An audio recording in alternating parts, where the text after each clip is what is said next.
Hola, me llamo Bea, soy de Málaga y estoy haciendo el doctorado en el IRB Barcelona. Mi proyecto de investigación consiste en estudiar unas células especiales que hay en el sistema respiratorio de la mosca de la fruta, Drosophila melanogaster.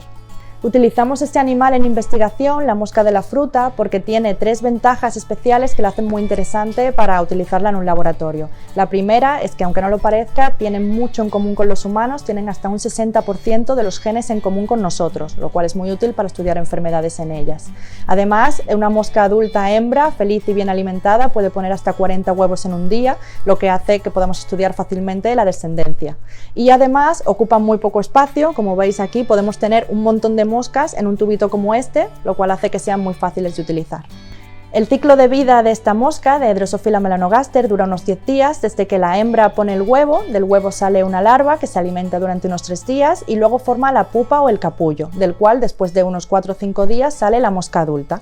Cuando están en este momento de la pupa, hacen la metamorfosis. En este proceso se mueren la mayor parte de las células de la larva y unos pequeños grupos de células madre son los que forman el cuerpo del adulto. Pero en el sistema respiratorio hay unas células especiales que parece que son de larva, pero cuando llega el momento de la metamorfosis, en lugar de morir, estas células sobreviven y además actúan como células madre, ayudando a construir el nuevo sistema respiratorio del adulto. Entonces, este trabajo de investigación nos puede ayudar a saber más sobre las células madre y cómo participan en el desarrollo de los animales.